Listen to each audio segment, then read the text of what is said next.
रुपेश जी भी हमारे साथ जुड़े हुए हैं, उनका भी रुख कर लेती हूँ। जिस तरीके से रुपेश जी देख रहे हैं कि कांग्रेस हमेशा से इस सवाल का निशान खड़े कर रही है गौ तस्करी को लेकर के, गौवंश को लेकर के, चूंकि बीजेपी की तरफ से लगातार मीटिंग की जा रही है, बैठक किए जा रहे हैं और ये कहा गया है, उप मुख्यमंत्री विजय शर्मा की तरफ से साफ शब्दों में कहा गया है कि प्रॉपर्टी भी सीज की जाएगी अगर कोई बार बार किसी की संलिप्तता इसमें पाई जाती है तो। और इसी के साथ ही कई सारे सख्त संदेश जो है, निर्णय जो है वो उप मुख्यमंत्री की तरफ से यहां पर लिए गए हैं। लेकिन बावजूद इसके कांग्रेस इसको कह रही है कि ये बीजेपी का प्रोपेगेंडा है और बीजेपी के संरक्षण में ही गौ तस्करी जो है वो आए दिन बढ़ते जा रहे हैं। आखिर इस तरीके के बयान कांग्रेस की तरफ से क्यों दिए जा रखे हैं जब आंकड़े कांग्रेस के भी सामने हैं और बीजेपी के भी सामने हैं? सृष्टि जी नमस्कार, गंधर्व भाई नमस्कार। सृष्टि जी, कांग्रेस आरोप नहीं लगा रही। भाजपा का मूल मंत्र छत्तीसगढ़ में है, शराब से आए सड़क पे रहे गाय। इनको गौवंश की चिंता नहीं है। सृष्टि जी, सबसे दुर्भाग्यजनक बात यह है कि प्रदेश के उप मुख्यमंत्री विजय शर्मा जी के विभाग के अंतर्गत अशोक जुनेजा जी जो डीजीपी रहे छत्तीसगढ़ के, उनके कार्यकाल में 1 वर्ष पूर्व यह एक पत्र जारी हुआ कि गौ तस्करी और गौ परिवहन के जो मामले सामने आएंगे, जिस थाने में या जिस रूट में यह घटना घटित होगी, यह तस्करी के मामले सामने आएंगे, उस क्षेत्र के पुलिस के अधिकारी दोषी होंगे। साथ ही साथ उनके सर्विस बुक में उनकी नेगेटिविटी दर्ज की जाएगी। 5 बार उनके सर्विस बुक में नेगेटिविटी दर्ज होने पर उनको सेवा से पृथक कर दिया जाएगा। ये 1 वर्ष पूर्व का संकल्प है पुलिस महकमा के शीर्षस्थ अधिकारी का।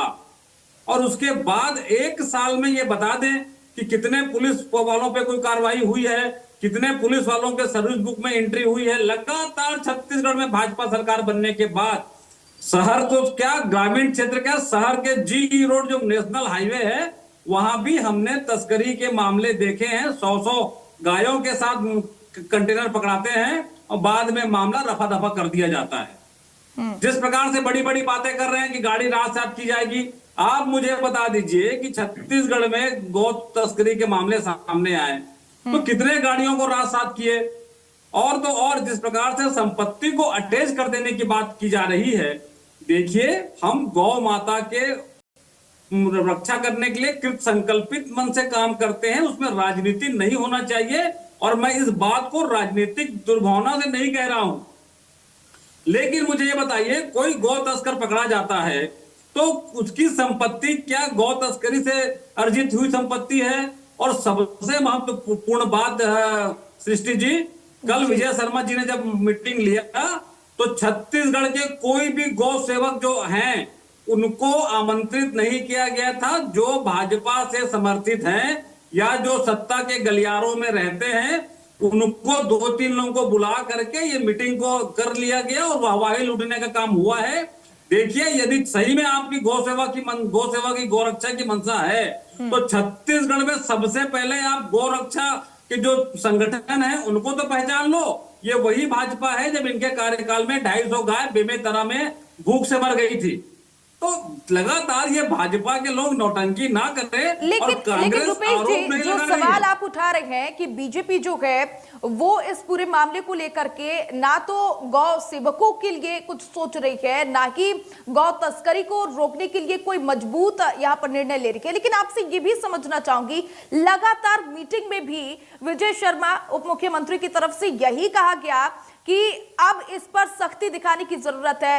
कोंडागांव में भी 47 गौवंश तस्करों को रिहा किया गया और साथ ही 6 तस्करों को गिरफ्तार भी किया गया। ये आंकड़े हैं और ये एक आंकड़े नहीं है, ऐसे बहुत सारे आंकड़े हैं जो साफ कह रहे हैं कि गौ तस्करी पर किस तरीके से रोक और प्रतिबंध लगाने के लिए यहाँ पर कार्य किया गया है और गिरफ्तारी भी की गई है।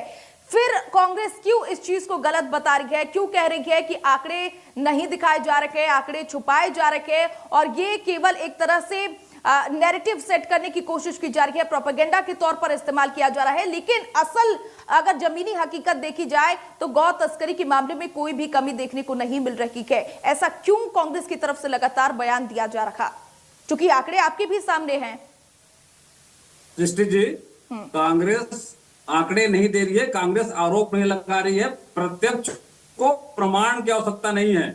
भाजपा की सरकार 1.5 वर्ष से है और उसके बाद 1.5 वर्ष होने के बाद 1 वर्ष पूर्व जो इनके द्वारा गोपत्र जारी किया गया था, उसके परिप्रेक्ष्य में 1 साल के बाद विजय शर्मा जी को मीटिंग लेने की सुध हुई। वो भी मंत्रालय में मीटिंग लेकर के, अपने इर्द गिर्द जो रहते हैं उनको मीटिंग लेकर के, अरे आप पूरे प्रदेश के जो गौशाला संचालक हैं उनको बुलाइए। माने आपकी मंशा स्पष्ट होनी चाहिए, आपकी मंशा साफ होनी चाहिए। बंद कमरों में बैठ करके आप मीटिंग लेकर के इतिश्री कर लेंगे, वाहवाही लूटने का काम करेंगे। आप गौ सेवक हैं, गौशाला के जो संचालक हैं उनको पूछिए कि क्या तकलीफें होती है, सरकार आपको किस प्रकार से सुविधाएं प्रदान करे, ताकि हमारी गौ माताओं की जो हत्या है, गौ माताओं के साथ जो एक्सीडेंट होते हैं, आज छत्तीसगढ़ में आप घूमेंगे सारे सड़कों में गाय रहती हैं। इसके बारे में भाजपा को चिंता नहीं है। एक मीटिंग 1.5 साल में एक मीटिंग लेने के बाद उस मीटिंग को ऐसा प्रचारित किया जा रहा है जैसे छत्तीसगढ़ में गौ हत्या, गौ तस्करी आदि बंद हो गए हैं। देखिए, छत्तीसगढ़ से गौ तस्करी बंद हो, गौ माता की हत्या समाप्त हो, हम सबकी मंशा है, लेकिन सरकार को कृत संकल्पित मन से काम करना चाहिए, वाहवाही से बचना चाहिए। ठीक है, गंधर्व जी आपका रुख कर लेती हूँ।